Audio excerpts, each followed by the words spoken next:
বাংলাদেশ।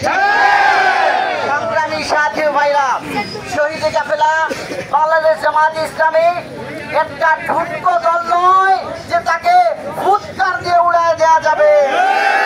এ পর্যায়ে আপনাদের সামনে বক্তব্য নিয়ে আসছেন 5 নম্বর ইউনিয়নের সভাপতি জনাব জুয়েল ভাই। তাকে জুয়েল ভাইকে তার মূল্যবান বক্তব্য নিয়ে আসার জন্য সবিনয় অনুরোধ করছি।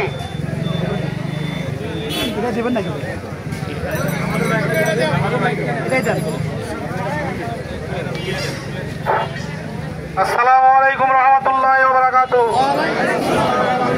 মালিকের শুকরানা আদায় করে নেই, সবাই পড়ি আলহামদুলিল্লাহ। আমাদের শুকরানা আদায় করে আমরা শেষ করতে পারবো না।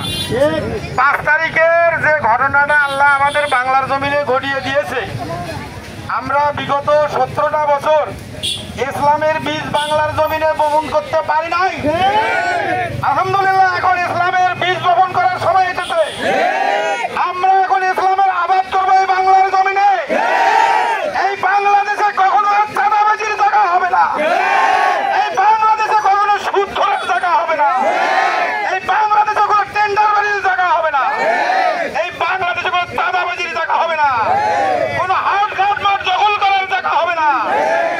আমরা এই বাংলাদেশটাকে সুন্দরভাবে বিনির্মাণ করতে চাই।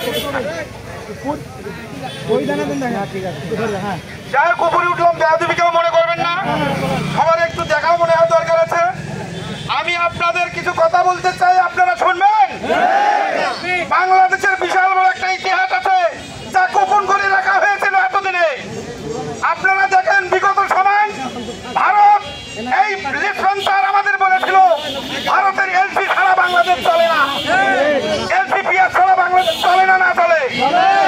ওরা এলপি পাতা পিএসটা আমাদের বাংলাদেশে দিত, আর আমাদের বাংলাদেশের 1 নম্বর দেশি পিএস সেটা তারা টান দিয়ে ভারতে নিত।